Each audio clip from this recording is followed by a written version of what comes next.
Good afternoon. My name is Joel Wool, and I work with a group called Clean Water Action. So Massachusetts is at an energy crossroads right now, and the choices that we make and that our government, our elected leaders make, is going to fundamentally reshape our communities, our economy, our environment, and our future.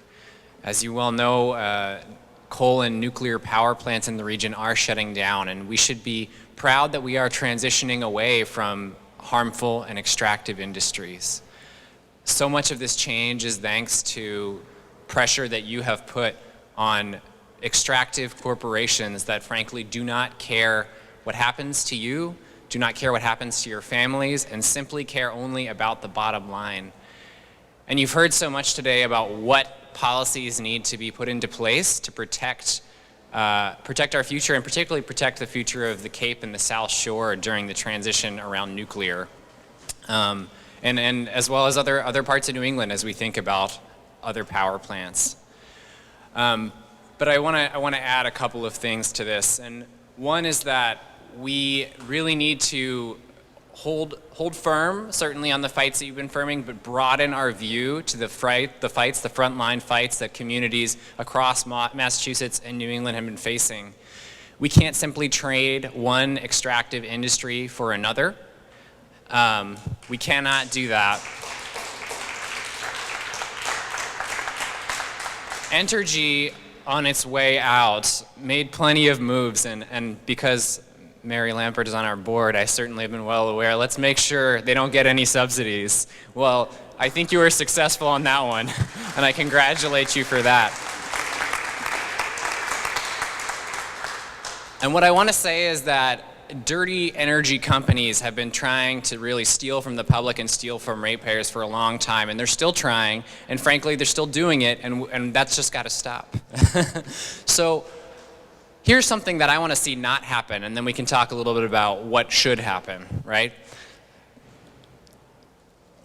Right now, utility companies, the distributors of power, are trying to get Massachusetts ratepayers to subsidize an $8 billion gas pipeline in Massachusetts, one or more. It sure is. Marcy Reed, the CEO of National Grid, has said that it would be innovative for the people who are going to benefit to pay for the infrastructure in advance. And in a way, I have to agree, because I have never seen a utility company actually bear the cost of the damage they are doing to our communities and our environment.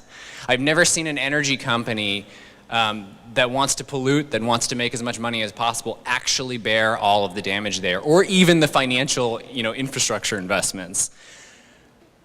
We need to put a stop to the subsidies that are already going to dirty energy companies. We need to stop paying for gas that's lost on local distribution pipelines. We need to stop bearing the risk of a nuclear plant that is not safe.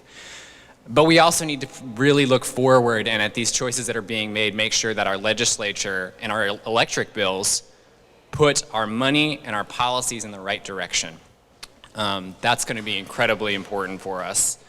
For communities like Plymouth and the surrounding area, for communities like Somerset, which is where the largest coal-fired power plant in New England is shutting down, and for other communities that are facing the threat of gas pipelines going through their drinking water, by blasting quarries.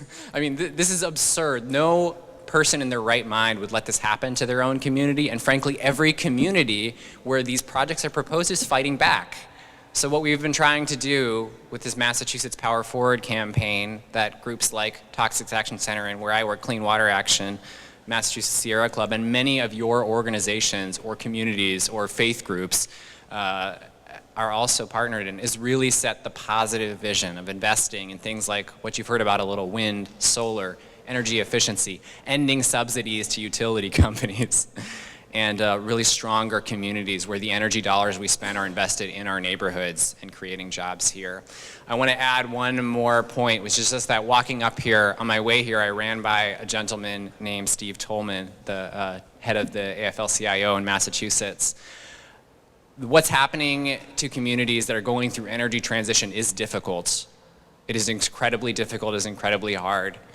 And we need to stand by those communities, not just in name, but in the actual policies, in the actual agreements, and in the actual money that goes different ways. When people are old and they're, or I should not say old, but if you are decades into a career and suddenly the industry collapses or massively shifts, there isn't a clear and immediate answer for what your next step in your life is going to be. And in the financial packages that get determined going forward, that's something we need to think about. So I was grateful when I saw Mr. Tolman that he said, thank you for what Clean Water is doing. We trust you as a partner. And I'm heartened by that, and it also makes me need to ask you to be part of that fight for actually finding real solutions for people, and not simply one community, or profiting, or one industry profiting at the decline of another. So thank you. And please keep fighting.